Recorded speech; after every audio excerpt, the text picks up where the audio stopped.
Well, welcome everyone. My name is Don Hyder. I have the privilege of being the executive director of the Markkula Center for Applied Ethics here at Santa Clara University. We're so excited to have you with us tonight for this student showcase. This is one of our favorite times of year. This is when the students who have been working so hard on different ethics projects over the year get to just spend a few minutes telling you a little bit about the work they've done and what they found in their research and the work they've done here on campus. Every year we have about over 50 students that help us in different ways, and as fellows, as interns. We have also some student workers in our communications team. Tonight we're going to hear from Hackworth Fellows and our Government Ethics Fellows and our Environmental Ethics Fellows as well, and a couple of our Hackworth grantees. And they're going to tell you a little bit about the wonderful work they've done. So I'm going to turn it over to my colleague, David DeCosse, who's our Director of Religious and Catholic Ethics and also helps with the campus ethics and the Hackworth Fellows. David? Don, thank you so much, and welcome to everyone on the call, to all students, parents, family, friends, and all affiliates of the Ethics Center. It's great to have you with us. This is always a wonderful event each year to hear from our great lineup of students and their very diverse engagements with applied ethics across many disciplines, as you'll see. So tonight we're going to go through our all the presentations of our students, and at the end of them, we hope we'll have some time for questions. So if you have questions, please post them in the Q&A function on Zoom, and we will try to get to as many of them as we can a little later during the course of our event here. So without further ado, let's get to it and start with our Government Ethics Fellows. These fellows have worked this year with John Pellicero, the Director of Government Ethics here at the Markkula Center for Applied Ethics. And our first Government Ethics Fellow is Kimber Wood. Kimber is a senior and double major in political science and dance from Chicago, Illinois. And in her work this year, she considered the ethical questions related to an issue we all see, homelessness, and the hard government policy issues related to that, especially policies pertinent to incarceration. So Kimber, over to you, please. Yeah, awesome. Thank you. Hi, everyone. My name's Kimber, as was introduced, and I decided to investigate the issue of homelessness. More specifically, its crossover with mass incarceration in the US. So when I originally began my research, I wanted to focus solely on the causes of and solutions to homelessness alone. But after taking class and working with my mentor, Dr. Elsa Chen from the Political Science Department, I decided to dive deeper into understanding the cyclical nature of incarceration and homelessness, as these two occurrences go hand in hand. I assumed that the main cause of homelessness occurred upon reentry for those who were formerly incarcerated. Although there remains a valid and pertinent concern, the initial problem is the over-enforcement and criminalization of homelessness itself, so like homeless behaviors. Once an individual enters the system, the barriers to successful reentry only increase, and the graphic on this slide illustrates these processes and how simply holding a criminal record poses numerous hardships around housing. Also, I've included some drawings and artwork created by children all over this slide who have experiences with homelessness, and many whose parents either have been or are currently incarcerated. So hopefully you can kind of see those there. Through analyzing comparative research findings and incorporating my background working with rehousing in the Bay Area, Housing First time and time again proves to be the most effective for preventing homelessness. I also found that utilizing policies such as ban the box on not only employment applications, but also housing applications would support accessibility to housing. Furthermore, increased policing and anti-poverty legislation have not increased public safety as many might assume. Mass incarceration itself is highly inhumane and disproportionately targets minorities. Therefore, we must prioritize housing and develop database systems to provide better aid to those who are circulating through jails, prisons, shelters, hospitals, and street corners. Without the proper data management systems and coordination between parties, we cannot effectively address this problem at hand. We must take action to promote rehabilitation as opposed to incarceration and drive legislative change in order to respect the dignity and humanity of everyone. Thanks so much. Sorry, that was a lot. Kimber, thank you so much. That wonderful presentation. So we'll now shift to our second government ethics fellow this year, Sebastian Falabella. Sebastian is a junior and very interested in politics, and he has also lived for quite some time in Colombia in South America. In Colombia in 2016, a major peace accord ending a civil war was signed, but the accord was met with a kind of iffy reception on the part of Colombians, and Sebastian is going to help us understand the ethical dimensions of that. Sebastian, over to you, please. Thank you so much. Hi, everyone. I'm Sebastian. I'm a government ethics fellow. So I was looking a lot into how the Colombian peace accords actually finished off.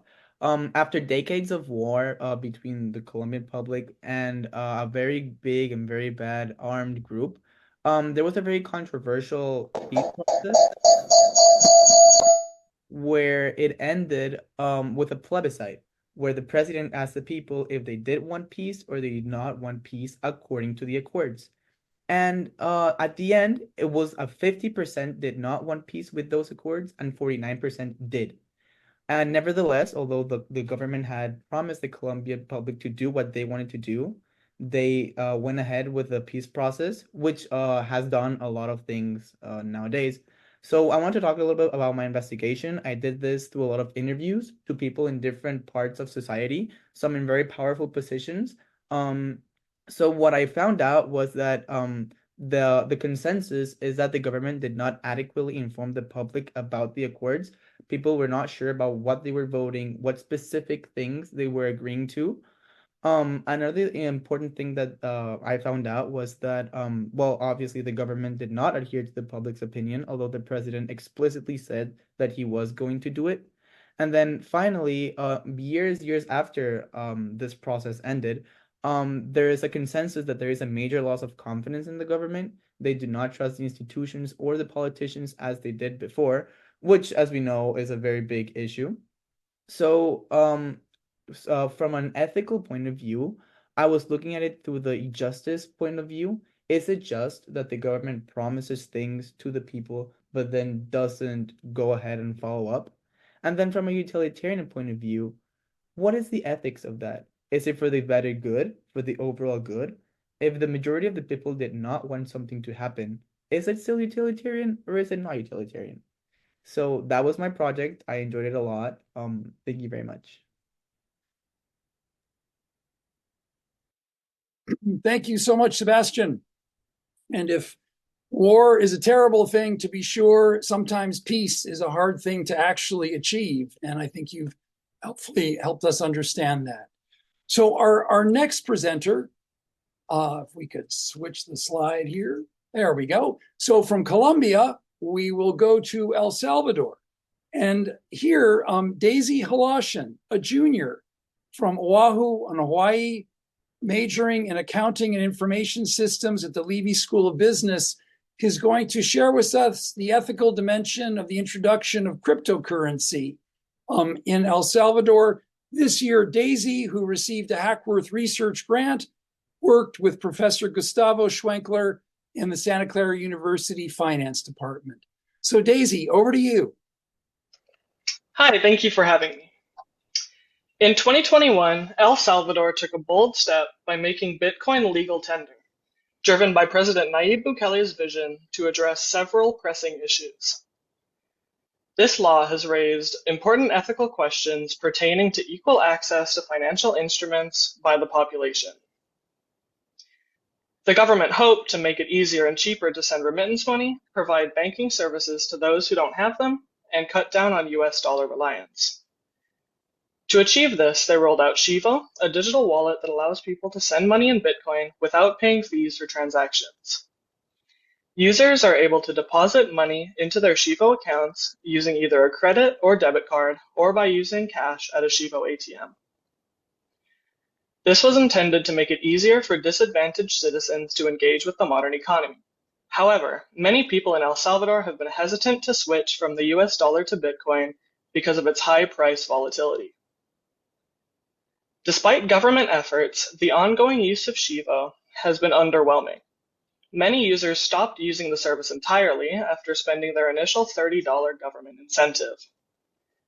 To properly evaluate this lack of success, it is necessary to explore El Salvador's historical context, one filled with violence against the working class, guerrilla control, and a lack of governmental trust, primarily among the disadvantaged. Ethically, there are big questions around El Salvador's Bitcoin experiment, which can be discussed through the common good lens. Discussing the law's ethics through this lens allows us to consider its effects on the community as a whole and must be beneficial to all to be considered ethical. Although its goals appear commendable, it has introduced additional costs affecting primarily the poorer and unbanked populations that it seeks to help in the first place. There is an obvious discrepancy between the number of ATMs in and outside of these guerrilla-controlled regions. Out of over 200 ATMs, there are only 5 located substantially within those borders, as outlined in red. This significant disparity is not attributable to lack of interest or to population density. To succeed, active efforts need to be made to incorporate communities living in formerly guerrilla-controlled territories. And until those efforts are made, the Bitcoin law will continue to be implemented unethically. Thank you. Thank you so much, Daisy, for helping us understand this late-breaking mode of currency and how it works or doesn't work in a developing country. So we'll now shift to our Business Ethics Internship program. And this is a program where we place students with companies in Silicon Valley. And this year, our Business Ethics Intern is Josie Collier, a senior majoring in political science and journalism. This year, Josie worked with Ann Skeet, the Director of Leadership and Business Ethics here at the Ethics Center, and with Monica DeLong, our Director of Operations. Josie was an intern this year at Intel Corporation, and let's hear about how that went. Josie, over to you, please. Hi, everyone. I'm Josie, and for the past year, I was a business ethics and legal compliance intern at Intel's Ethics, Legal, and Compliance Department. And I'm just going to list off some of the work that I completed while there. So I conducted every month reports, which are reports that included creating research analysis for their yearly training metrics. 2 of these tests included the Ethics and Legal Compliance Department's training, which is a requirement for employees to stay up to date on ethical practices in the business. And then the other one, it was the Information and Security Awareness training, which educates employees on Intel's confidential information and the possible risk of data security violations. And then another responsibility was consulting and implementing Intel's policies to share with employees via their central question hub, which is called Ask Ethics.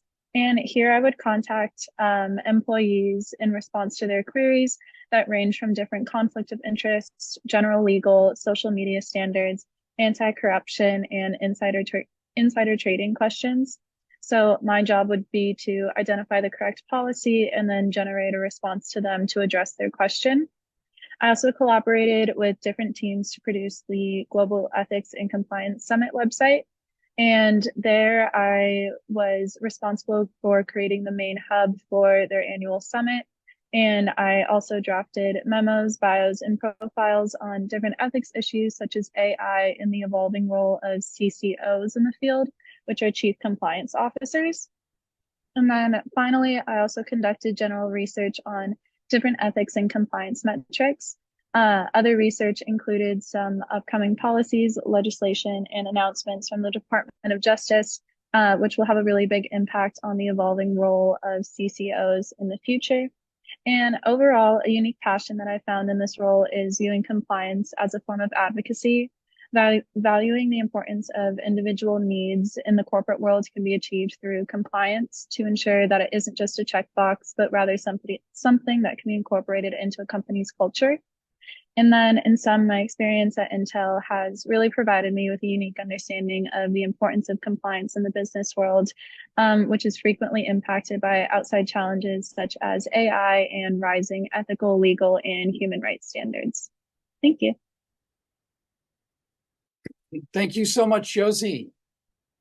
And we'll now be shifting into another group of our fellows. And this is the group called the Hackworth Fellows. This is a fellowship funded very generously some years ago by Mike and Joan Hackworth, who really had a vision of wanting students to develop capacities in a wide range of field and applied ethics, and also to develop capacities as ethical leaders in whatever diverse fields they were engaged in. So we'll start our Hackworth Fellowship presentations with one by Tatum Deemer. And Tatum is a senior majoring in finance from Colorado and extremely interested in how do you affect change across organizations about crucial matters like sustainability. Tatum, over to you, please. All right. Thank you, Dr. DeCosse, for the introduction.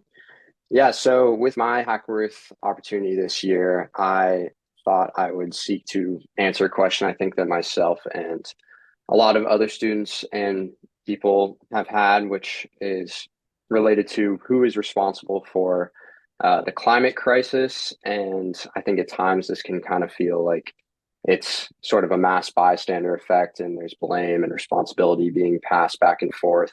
So I thought it would be interesting to take the opportunity to direct my project at this. And then, as we all know, this year there were a lot of different protests on campus around the country for a whole range of different issues. So I thought, why not extrapolate this case to focus more on the role of organizations overall with respect to their responsibility for shaping societal narrative and fostering policy developments on campus or within their own organizations. So that was really the focus of this case. I had the opportunity to use Santa Clara as a great example. Conveniently this year, there was a new sustainability specific strategic plan, as well as a overall university-wide strategic plan that came out.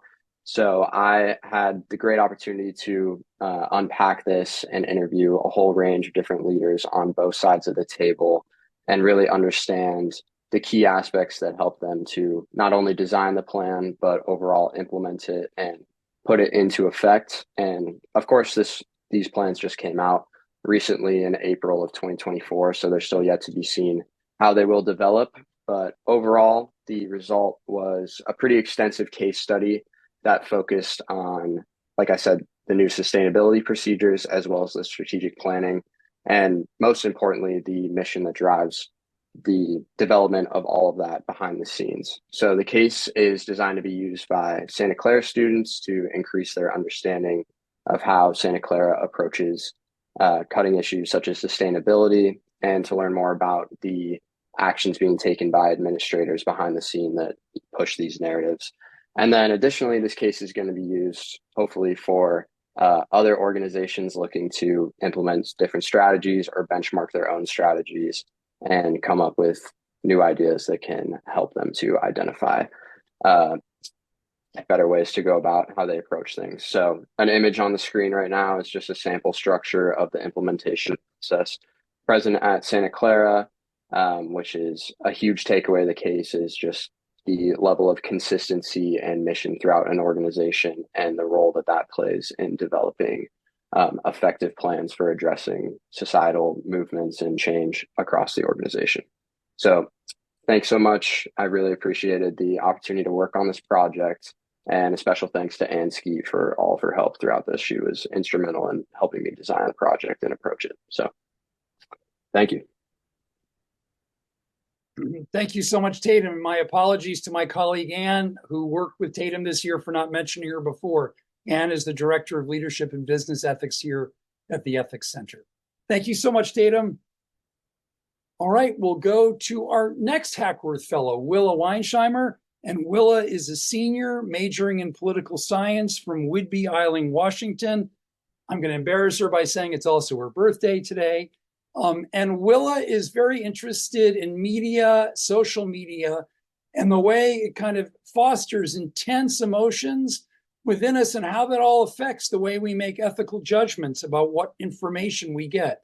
Willa worked this year with Sabu Vincent, our Director of Journalism and Media Ethics at the Ethics Center. Willa, over to you. Hi, thank you. So I was inspired to take on this fellowship with a focus on media and journalism ethics because I was curious about the relationship between journalists and citizens within a functioning democracy. And through my preliminary research, I found that media and journalists work as a connection between citizens and formal authorities, and therefore remaining as the connector rather than a talking piece between entities is crucial for journalists to uphold the trust and functionality of a media within a strong democracy.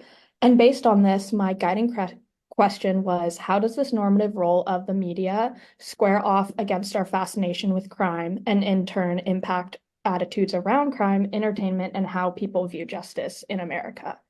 And around January of this year, when I was developing my project, Gypsy Rose Blanchard was released from prison. And for those of you who don't know, Gypsy Rose was a victim of childhood abuse from her mother who had Munchausen syndrome. And eventually, with her boyfriend, they conceived a plan and followed through with killing Gypsy Rose's mother. And this, before she was released, there had been stories through formal media and social media about this. And throughout the last decade, this was arguably one of the most elevated true crime series. There were books, documentaries, TV shows, podcasts, you name it, that received lots of media and journalistic attention. So in my analysis of this media coverage, I compared the distribution of formal media content to social media content that discussed Gypsy Rose. And there were hundreds of news articles and social media posts involving the story, each working to attract the attention and shock of readers. And overall, what I found is that there's a strong correlation between producers and consumers of media. So there's both responsibility in consumers and producers. And specifically, I found that the more that was produced about this story, the more social media would conversate about it.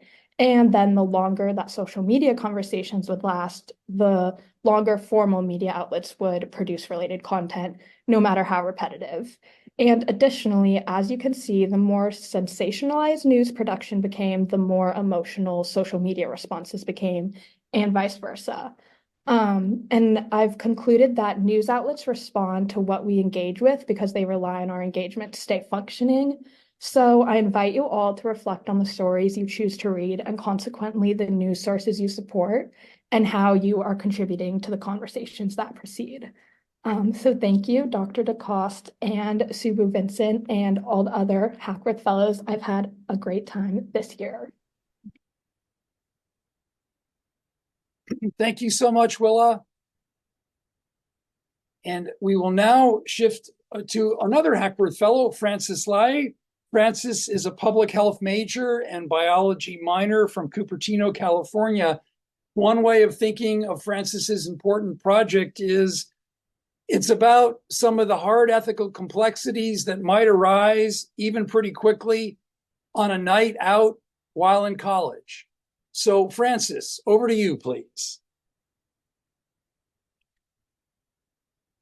Hey everyone, as a member of the SU community and an EMT on our campus squad, I anecdotally knew that many students weren't aware about SU's substance use policies. Medical amnesty and Good Samaritan are policies that are designed to promote the safety of students by encouraging early help seeking in acute substance use emergencies. For example, if a student who excessively uses substances needs medical attention, these policies encourage bystanders to call 911 by protecting the parties involved from the legal consequences of underage possession of alcohol. As a community member and working with EMS, I was concerned that students were unaware of their rights during emergency medical situations, which can ultimately impact the quality of care or deter them from seeking help at all. Medical amnesty and Good Samaritan are a great start in promoting the beneficence of students. However, their effectiveness hinges on student awareness and understanding. And in the SU community, I hypothesize that many students are unaware and thus unable to use these policies. So I created an observational study where I asked current SU students about their awareness of the policies and briefly quizzed them on the key components of the policies. After analyzing the results, there's plenty to discuss. The first ethical implication is the lack of autonomy, stemming from a lack of awareness or an incorrect understanding of both policies. 51% of students are unaware of SU's medical amnesty policy, and this is a serious concern. Additionally, 80% of students do not understand that the medical amnesty policy at SCU only protects against alcohol-related emergencies and not other drugs. And furthermore, in my review of the standard of medical amnesty at other universities, 8 out of 9 other Jesuit and top institutions have policies that cover all drugs beyond just alcohol. This suggests that SCU may not be promoting the well-being of students the best a higher education institution can, as our policy only covers alcohol and not all other drugs. And while no statistically significant differences in policy awareness were found among different social determinants, some responses indicated potential inequities. For example, an undocumented student felt unable to use the medical amnesty and Good Samaritan policies due to potential legal risks. Ultimately, SCU must address the student body's disconnect from the medical amnesty and Good Samaritan policies to better promote the student's ability to make the best and most informed decisions in substance use emergencies. A full breakdown of awareness of students by different demographics and understandings of the different aspects of the policies will be in my report. I hope to present these findings to the Office of Student Life. I also hope SU considers expanding the medical amnesty and Good Samaritan to cover all drugs beyond just alcohol, and this would be the most morally just outcome, as it provides all students the same level of legal protection in emergencies, regardless of the type of substance involved. Thank you. Thank you so much, Francis, for that very important, very immediate presentation on things affecting student life. Our next presenter is Xiomara Quinones, and Xiomara is a senior majoring in computer science and engineering and minoring in technical innovation, design, and entrepreneurship, and very interested in AI and its practical applications in something like facial recognition ethics. Xiomara worked this year with Don Hyder, the executive director of the Ethics Center. Xiomara, over to you. Hi, everyone. Today I will be talking about facial recognition ethics, which was the topic that I wrote my paper on for the Hackworth Fellowship. So to begin, I examined the idea of facial recognition being a trained system. The way facial recognition is trained is by being fed images of different people and faces. However, if trained improperly because there are not enough images of people of color, facial recognition can lead to the rise of racial biases. This can create many negative impacts against people of color, specifically minorities. One of the prime examples is the use of facial recognition by law enforcement, which has led to the wrongful arrest of many minorities due to the misidentification caused by poorly trained facial recognition systems. More specifically, in my paper, I examined potential causes for improper development of facial recognition, and the legal perspective examined that although some AI-specific laws are rising, there is currently not enough being implemented. Instead, corporations developing AI systems, such as facial recognition, mostly have to follow general laws, such as privacy laws, that do not hold them accountable enough. And second, the technological lens examined that flawed systems continue contributing to the rise of racial biases in these systems. This can occur due to the lack of testing of facial recognition before it is actually being used in the field. And lastly, the social lens examined that there is not enough ethics on how to develop ethical coding programs in school curriculums. This also brings me to my main recommendation that I made in my paper, which was to increase the teaching of computer ethics at colleges such as SCU, where instead of simply offering core requirement ethics classes on topics such as technology, we also implement the teaching of ethical programming in major related classes for computer engineers and anyone learning computer engineering and coding. By doing this, we would be creating more awareness of the importance of ethical computing and targeting the problem early on. Thank you. Xiomara, thank you so much for getting us into the middle of all of these incredibly fast developments and seeking to identify how we can catch up in terms of ethics. So thank you so much. Our next Hackworth Fellow is Chisamaga Lamibo, And Chisamaga is a junior, double major in public health and political science with a pre-law emphasis from Hayward, California. I had the great privilege and joy of working with Chisamaga this year. And as you can see, he's very interested in homelessness, but in the particular angle, with the particular painful paradox of what homelessness today means to the indigenous. Chisamaga, over to you. Thank you. So yeah, like Dr. DeCosse said, my project is specifically examining indigenous homelessness via indigenous and non-indigenous American legal cases. So getting right into the issue of indigenous homelessness throughout national data shows that indigenous groups are overrepresented in homeless populations, and the numbers of indigenous communities experiencing homelessness have increased within the past year. And this is especially interesting when considering states like Mexico, which house a lot of indigenous tribes and nations, where these phenomena are present, but they're only happening on a much larger and more dramatic scale. And I found this issue to be particularly interesting because it can kind of be seen as a bit of a paradox, considering the idea of someone being indigenous and their ancestors being the original inhabitants of an area, but through processes like colonization and forced assimilation, they're now deemed homeless in a territory that is once originally theirs. And this ties in really nicely to some of the main ideas of indigenous homelessness, which don't only pay attention to the physical proprietary sense of home and the spiritual significance of home, but also how the loss of culture and community can impact a person's ability to develop their own personal sense of identity. And these manifest in legal cases from indigenous nations and tribes, specifically through decisions that consider individuals within the context of a larger community, as well as decisions that explicitly reference and keep alive the cultural values, customs, and traditions of these nations and tribes. So going into some of the cases that I examined within my paper, this first case is Juan Gua versus Greyes, which comes from the Supreme Court of the Navajo Nation. And in this case, a man's probation was revoked because his former living accommodations were no longer available to him. So because of that, he had to leave the jurisdiction to try and find shelter. However, this resulted in probation services taking away his probation. The Supreme Court of the Navajo Nation disagreed with this original decision, and they felt that they should have employed a system of restorative justice. And they explicitly referenced restorative justice and the duty of the government to care for its citizens and provide avenues for rehabilitation first, rather than doling out punishments that increase burdens and hardships for these individuals in these situations. And then comparing that to City of Seattle versus Long, which is a case from a non-indigenous American legal system. This case follows a man who lived in his truck, which doubled as his home, and he also stored his work supplies within the truck. And his truck was impounded by the City of Seattle because it was parked in a lot that they had owned. And this case shows a more punitive form of justice that doesn't take into account the special circumstances of an individual situation. And it's just responsibility away from the government and onto the individual, which increases the burden and challenges that they're already facing. And this dynamic is only compounded by laws that make it harder to be an individual, that make it harder for an individual going through homelessness because policies limit where they can go and what they're allowed to do.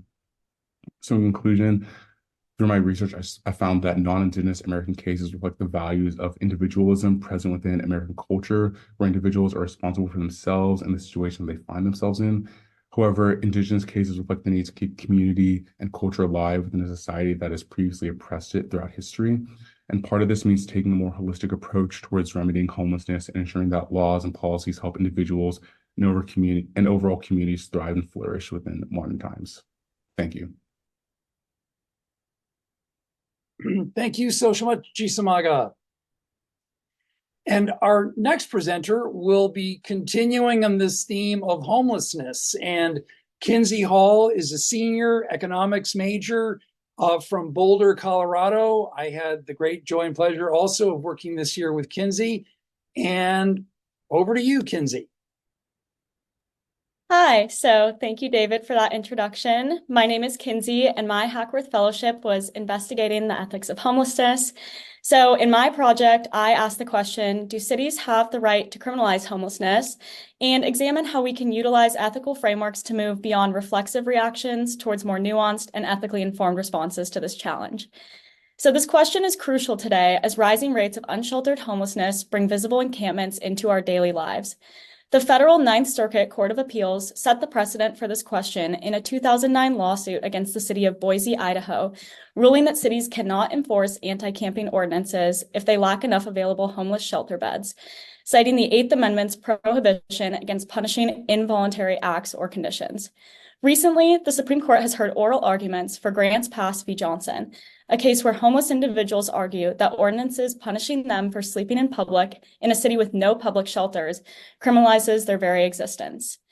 Now, we can go through a quick exercise to highlight how ethical frameworks can add nuance to our initial reactions to this issue. When you first look at the image on the slide, hear the outcome of these court cases, or imagine an encampment you have seen recently, what is your first gut reaction? A common reaction from cities and policymakers is that we should just force homeless people into shelters using criminalization for their own good. This idea falls under paternalism, which is the belief that those in power should restrict individuals' autonomy in their best interest. In homelessness services, this approach can sometimes create a window of opportunity for service providers to help service-resistant individuals. Critics argue that paternalism infringes on autonomy, with some believing people should have the right to choose their living conditions, even if unconventional. Instead, let's consider Aristotle's ethical framework, which offers a more nuanced view of this response.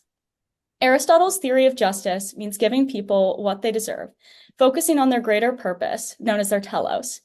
Providing shelter isn't just about survival. A home has a telos in itself. It allows individuals to engage in social life and pursue virtuous activities.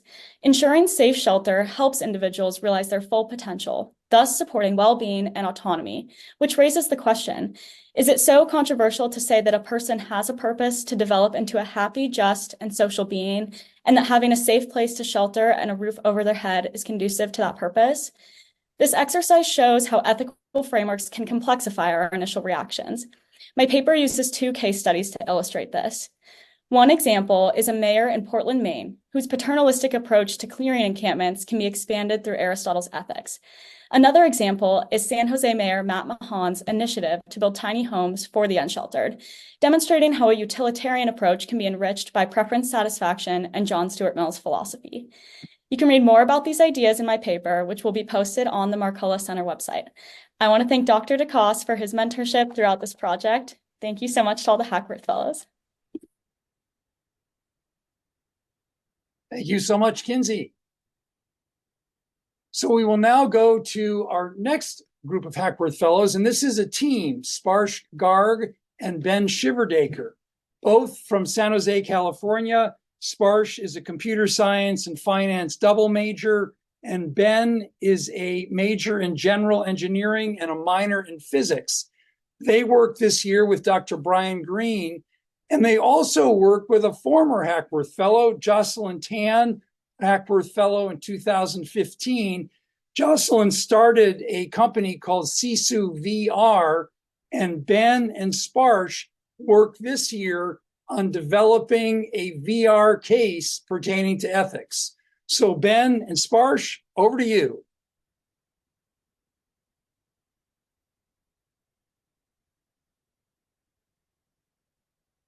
Oh, hi. Sorry, everyone. We were on mute. Hello, everyone. Once again, my name is Ben, and this is Sparsh. Thank you, Dr. DeCosse, for the introduction. Our project is centered around the creation of a playable educational VR model or virtual reality. Now, you may be asking, what is virtual reality technology? Well, as you can see in the bottom right hand of the slide, virtual reality technology is sort of a headset that you place on your head, and it puts a screen right in front of your eyes while blocking out other ambient light. Now, this creates a very immersive experience for the user to consume whatever media or game that they choose. There also are these handsets that you can see that in the bottom right, this player playing a game using the handsets to interact with the media as well. So what we are doing with Sisu VR is creating another one of these modules that Sisu does. There are products now revolve around training for conduct or emergency situations in corporate settings. And ours, we're focusing on sort of ethics education revolving around presenting a colleague's ideas as your own and benefiting from it. So the way this module is to work is it's sort of a choose your own adventure. As this technology is interactive, there will be various decision points throughout the module where the user can make a choice based on certain dialogue that causes the story to diverge and then converge to a new ending. This is also a multi-perspective module, so you'll be playing the role of the victim of the situation, of the perpetrator of the situation, and of a bystander, and see how each of their decisions that are guided by the Markkula Center's framework for ethical decision-making affects the outcome of this scene. So now I'm going to turn it over to Sparsh, who's going to go over our work compared to Sisu's work and what's next for this project. Thank you so much, Ben. So in terms of the project, what did me and Ben do? First of all, we were responsible for the character creation, which was essentially how the characters would look like, their personalities, their attributes, and things like that is something that we decided and handed over to the Sisu team. We also wrote the entire script for the module, which meant storyboarding the project from the start to the finish, also implementing branching for the user. For example, if a user decides to choose a more aggressive path or a passive path, the story in the end would obviously change, and we had to account for that. So we had a script that essentially branched based on what the user chose. We also decided to do the recording portion of the module, in which we used the library's recording room along with 2 other Hackworth fellows, shout out to Willa and Haidia, to help us record this and implement our voices within the module as the characters. Regarding future work, our VR module is going to be assessed against other educational methods for ethical training, such as watching videos or reading books or literature in general, to see the efficacy of VR education in the ethics space. And Ben, if you have anything else to add. Yeah, so if whoever's controlling this, we have a sample video of what sort of these modules look like. This is a sample module from Sisu VR. Just give it like sort of 10 seconds to get a feel for what these settings look like and sort of the interaction of the user. Sorry, I didn't realize this was a video and this is actually a screen grab of your I see. presentation. Okay. Well, there will be no demonstration then. But so yeah, thank you everyone. Thank you to Dr. DeCosse and Dr. Brian Green, as well as Sisu VR with Jocelyn Tan, Sean, and all the others at the team. So for the opportunity for this project. So thank you everyone. Thank you so much, Ben and Sparsh. So with the Hackworth Fellows, now we move to another aspect of the Hackworth Fellowship, the campus ethics team. This team is dedicated to connecting really with the issues bubbling up all around campus. This team worked with Don Hyder, our executive director.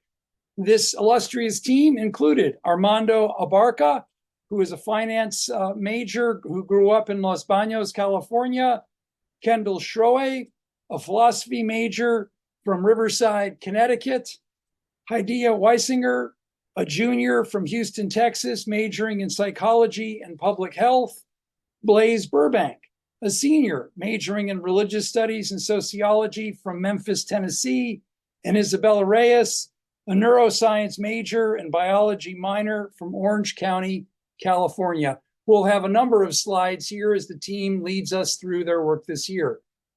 Over to you, campus ethics team. Hey, David, thank you for the introduction. My name is Armando.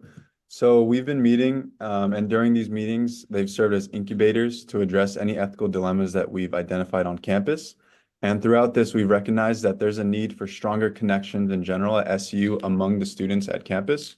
So we've launched our programs with a theme of a sense of belonging.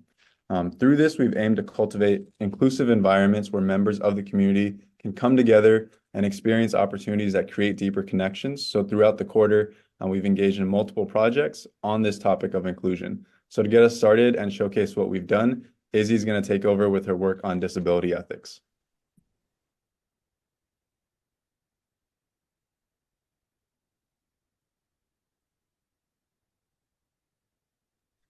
Thank you, Armando. Good evening, everyone. I'm Isabella, and part of the campus ethics team, I laid down the foundation for 6 disability ethics cases. Growing up with a brother with autism, I was intimately exposed to the barriers that a person with a disability faces. So I asked how our campus supported people with disabilities and what more we could do to increase belonging. For the past couple years, I've been working on projects to increase disability awareness across campus. Part of these efforts was the disability ethics cases, which I wrote with the help of the campus ethics team, the disabled community, allies, professors, mentors, and physicians. And they were meant to be used in dialogues, classroom discussions, or workshops. And I've actually already used them to lead discussions, for example, with the healthcare ethics interns when they were on the topic of disability during their internship. They are also meant to be used by those involved in disability advocacy, education, healthcare, and policymaking. And examining the ethics cases can inform the development of policies and practices that better support disabled people. So there are 6 cases, and they ask questions such as, how does excluding disability compromise the integrity of the university's diversity and inclusion education and mission of educating the whole person? It also asks, how can sexual assault prevention resources be written to include the neurodiverse community? And how might inaccessible medical equipment leave patients with disabilities at a higher risk for undetected illness? And by having disability included in the conversation, more inclusive approaches are promoted. Disability is an integral aspect of diversity, not an afterthought, and we must collectively ensure it is included in the conversation. Thank you, and now we will go over to my colleague Blaze, who will be talking about belonging and ethics in relationships.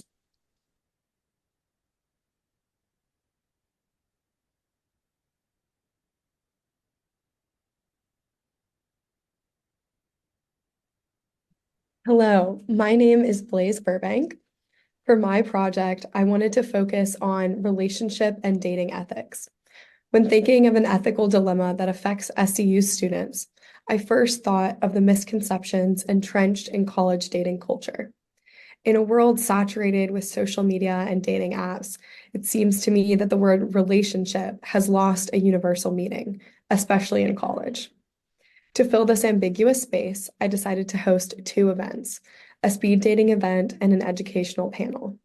I chose speed dating to give students a casual chance to meet new potential friends or partners. During speed dating, at each stop, I asked the participants to answer one silly question and one deep question, designed to ease into getting to know each other. It was exciting to watch the way complete strangers spoke to each other and gradually got more comfortable with the experience as a whole. The next day, I hosted a panel called More Than Consent.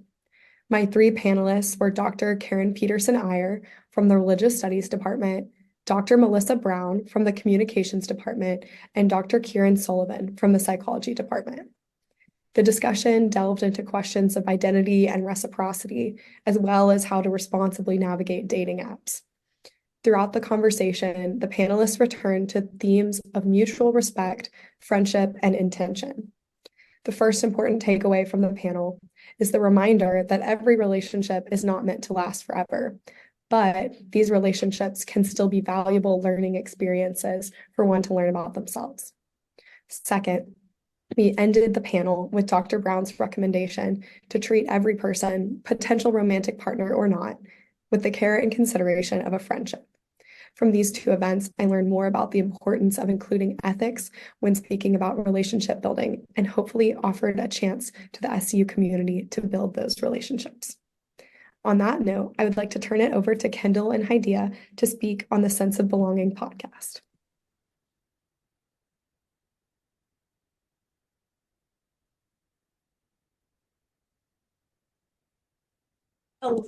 Hello, everyone. My name is Haidia, and over the course of this academic year, Kendall and I wanted to capture the essence of a sense of belonging right here on Santa Clara University's campus.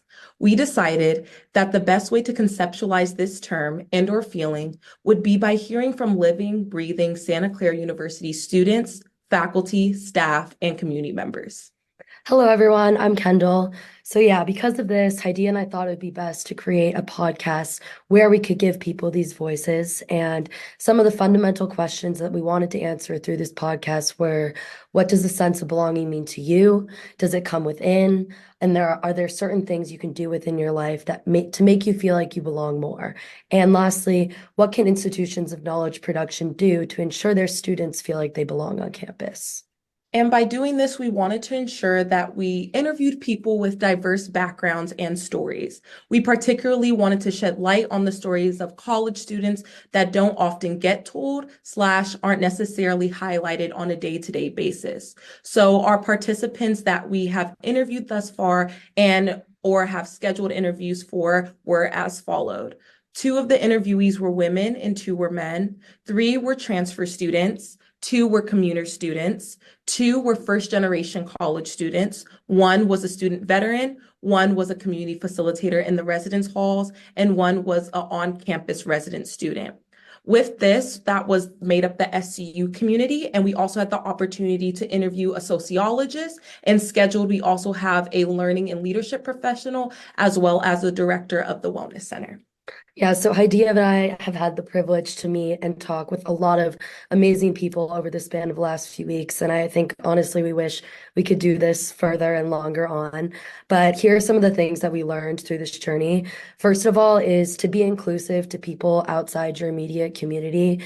To us, I think this means is when you kind of have that sense of belonging within yourself, there are other people outside of you that may not have that, and reaching out to them and trying to make sure that they feel included in the things that you're doing in your life, like can really change their life and give them a sense of belonging.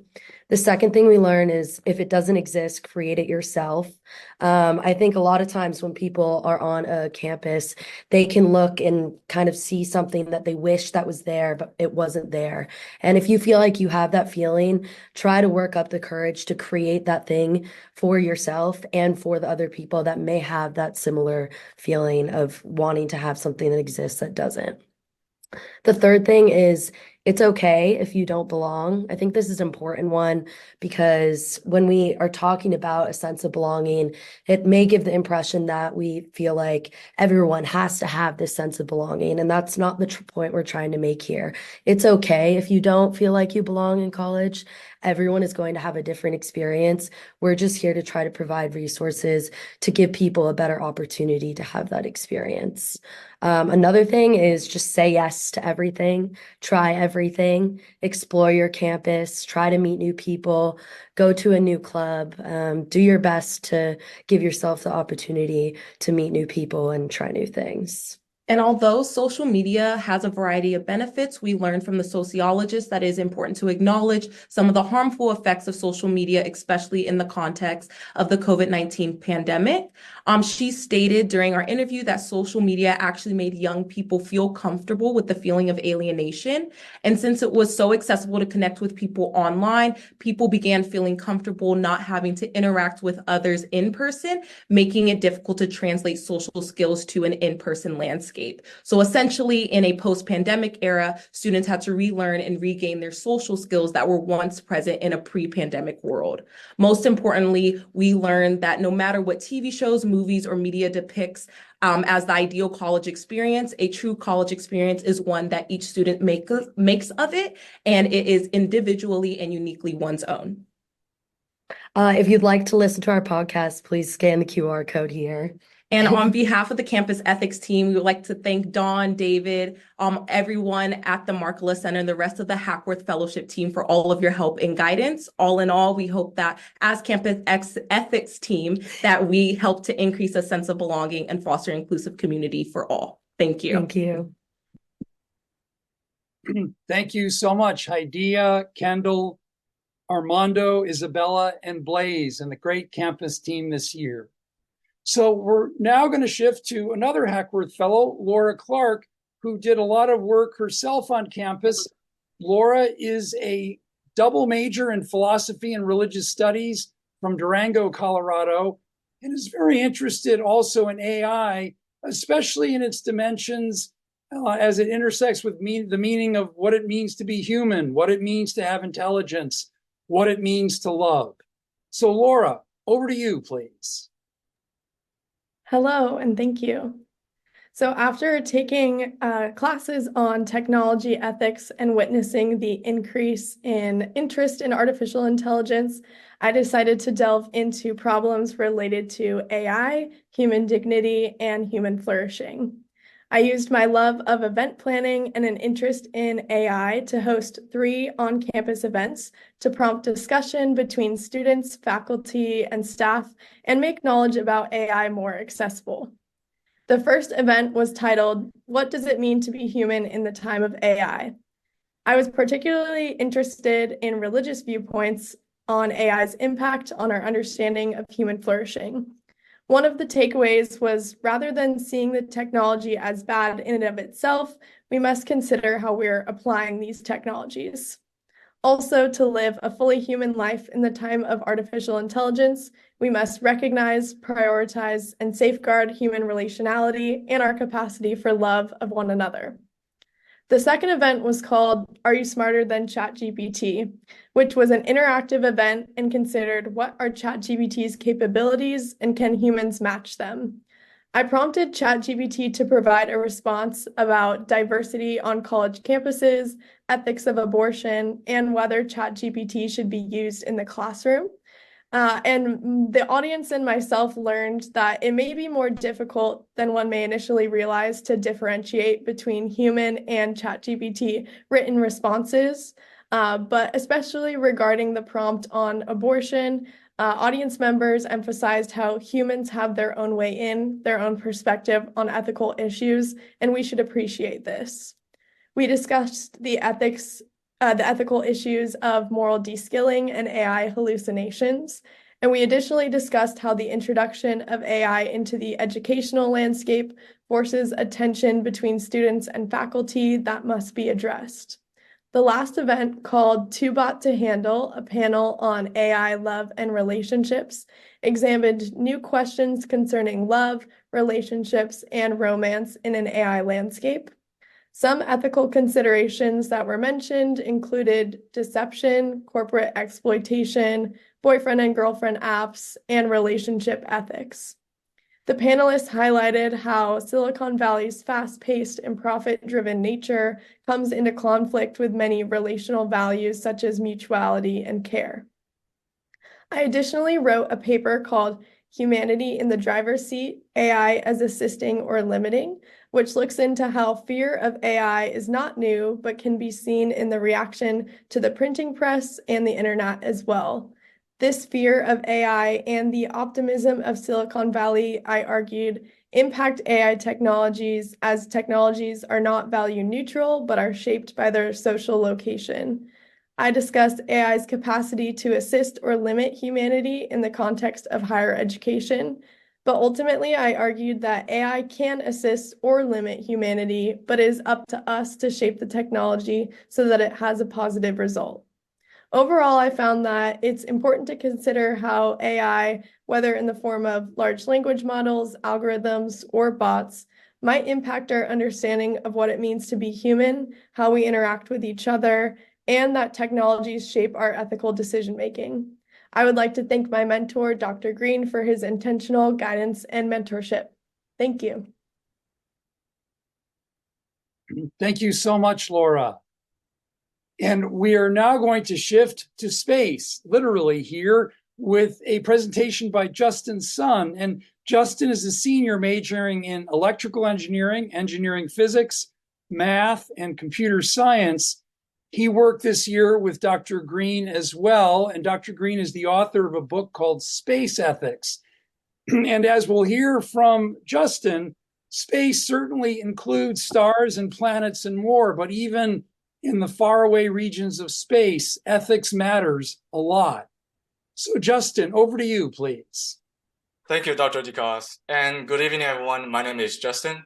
In the past year, I was fortunate to work with Dr. Green on the topic of space ethics, with emphasis on the actions and treaties established by the United Nations. Space ethics is a relatively new field compared with other areas of applied ethics. Its origin can be traced back to October 4th, 1957, when the Soviet Union launched the Sputnik, the first artificial satellite, into space. This event marked the first time humanity had reached outer space, and it showed the necessity of making rules and moral guidelines for space exploration. The United Nations quickly recognized the need to discuss the ethical and legal implications of space exploration and set up a special committee in 1958. This committee signed several resolutions and discussion within the United Nations General Assembly, which focused on promoting peaceful international cooperation in outer space. Building on the pre-resolutions, the Outer Space Treaty, short for OST, was signed in 1967. This treaty is often viewed as a fundamental and the first comprehensive document of international space law that governs how nations act in space. After OST was established, more treaties and agreements were explored, including rescue of astronaut, liability of damage, registration of space object, common use of the moon, guidelines on space debris, guidelines for long-term sustainability of outer space activities, and more. In our research, we focused on ethical aspects of the Outer Space Treaty. It contains 17 articles centered around a core idea that space should be a domain for peaceful exploration, that benefits all humanity. We identified 12 ethical themes embedded within the OST, including consultation, international cooperation, peace, exploration and scientific research, use and economics, rules of law, liability for damages and responsibility, return of astronaut, common interest, inspiration, propaganda, and no claims of sovereignty. By delving into these ethical dimensions, we could properly guide our future steps in space. Space ethics is a big area of research. In the following years and decade, topics like commercial activities, long distance and duration space travel, and search for extraterrestrial intelligence will be further discussed. Thank you. Thank you so much, Justin, for getting us into this truly breaking area of thinking about ethics. So our last, but certainly not least, team is the team of Environmental Ethics Fellows. This team worked, as you can see this powerful slide, on the catastrophic flood in Pajaro, California in March of 2023. This was an interdisciplinary project. The team worked with Professor Ayers Stewart Fry of Environmental Studies and Sciences, Professor Rocio Elen Segura of the Civil Engineering faculty, and with me. And the team includes 5 terrific students here. We have Anna Krebs, who is a junior from Cincinnati, Ohio, majoring in civil engineering.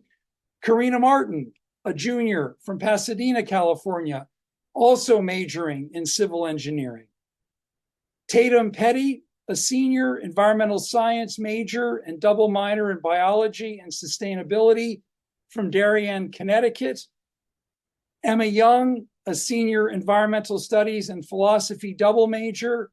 And Sarah Young from San Jose, a senior majoring in communication and environmental studies. This is a team presentation as well, so we'll have a number of slides and hear from our terrific team. So over to you, Environmental Ethics Fellows. Hi, so I'm Emma Young, and we are the Environmental Ethics Fellowship focusing on the Pajaro levee failure. Pajaro is a town located in the south of Santa Clara on the border of Santa Cruz and Monterey County, but within Monterey County, and is across the river from Watsonville. It is an agricultural town known for growing strawberries that we all know and love. They are also an unincorporated community and are linguistically isolated as they primarily speak Spanish. In March of 2023, just over a year ago, Pajaro flooded due to a high-intensity atmospheric river causing a break in the levee, leading to the evacuation of over 1,500 residents. This event highlighted the ethical disparities in emergency response, efforts for faster repairs, and legislation to address infrastructure needs. The levee that maintains the Pajaro River has been in need of repair for some time, which is an unfortunate theme of the aging infrastructure in the United States. The Pajaro levee was constructed in 1949 and has not had any major repairs since then, even though there have been 5 major floods before the 2023 flooding in 1955, 58, 63, 95, and 98, as well as damages due to the Loma Prieta earthquake in 1989. In 1966, there was authorization for a new levee to be built from Congress, but nothing came of it. The consequences of this particular flood, given the storied history of flooding in this area, displaced residents, causing damages to their homes, a loss of agriculture, and emotional and psychological harm, which is something that in our in-person interviews conducted with Pajaro residents was mentioned quite a bit. So what has been done since the flooding? Currently, there is no permanent fix to the levee, and there have also been minimal or not easily accessible aid available to the residents of Pajaro from the government.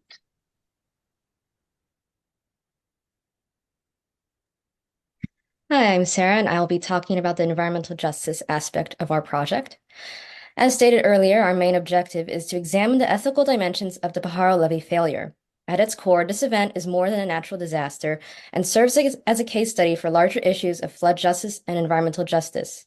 Pajaro, like many other historically marginalized communities, has faced disproportionate impacts from environmental hazards like flooding due to factors such as socioeconomic status, race, and lack of political influence.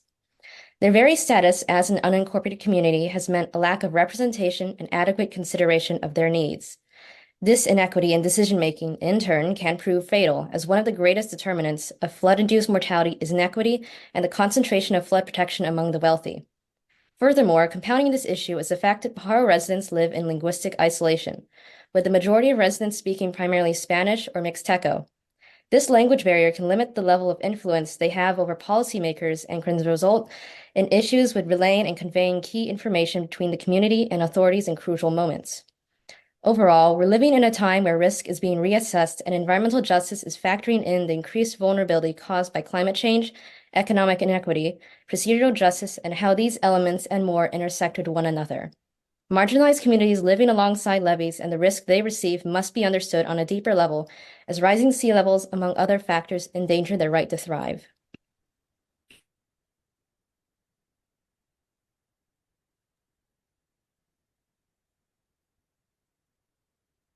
Yeah, thank you, Sarah. Yeah, so another factor that we wanted to look at understanding this problem was looking at how climate change will impact the community's risk to flooding, because as emissions rise and precipitation is expected to increase along with more extreme weather events and more extreme atmospheric rivers, the risk of these communities living by levees is bound to increase. So what I did with a class project last quarter using geographic information systems, I made a map of Pajaro, which you can see starting on the left, looking at the map. Pajaro is located right at the center, right next to the orange line, which is the Pajaro River levee, which failed. So you can see the flood risk from a historic standpoint, looking at all of the hazards from the National Risk Index database. And then as you go to the left, you can see in the middle picture and in the picture on the right that flood risk increases as emissions are increasing. So the conclusion of all of this project basically states that these communities living alongside levees are facing the impact of climate change, and that should be considered when looking at these issues. Thanks, Anna. So I'm going to be talking about some of the procedural justice takeaways that have kind of culminated from our research. So the first is the implementation of levee repair, especially prioritizing socially vulnerable and underrepresented communities. And the second one is increasing the quality of emergency response and preparedness programs. That's something that we saw needed improving, especially after interviewing some of the Pajaro residents. And the last takeaway is considering essential workers essential enough to invest in, just because the residents of these communities were considered essential workers during COVID. So the fact that they're not receiving proper aid still to this day, it's like more than a year after the levee failure, is just something that needs to be changed. And so over the course of our research, we actually went to Pajaro over the course of several Sundays, and we conducted some semi-structured interviews with Pajaro or Pajaro adjacent residents. And in the end, we conducted a total of 26 interviews in English or Spanish, and that took place at a local church called Our Lady of Assumption Church. And I'll pass it off to Tatum to go into more detail on the interviews and the data that we collected. Awesome. Thanks, Karina. So the main purpose of our interviews was to gain a more detailed description of the events by allowing community members to share their stories so that in the future, Pajaro and other vulnerable communities will be treated more justly. The interview responses were transcribed, and these transcripts were then coded based on a codebook made to identify and label themes, patterns, and key insights. The figure on the right of the slide highlights what Pajaro residents most strongly believe to be responsible for the flooding and the amount of support they received. Keep in mind that this figure was created based off of the 7 interview responses we had gotten in March. Since then, we've conducted more interviews that have not been coded yet, but a significant majority of residents pointed to the county as being responsible in reference to Monterey County, Santa Cruz County, or both. They attributed responsibility to the counties for both flood protection, such as levee maintenance or reinforcement, and for the aftermath support, including financial aid and similar services.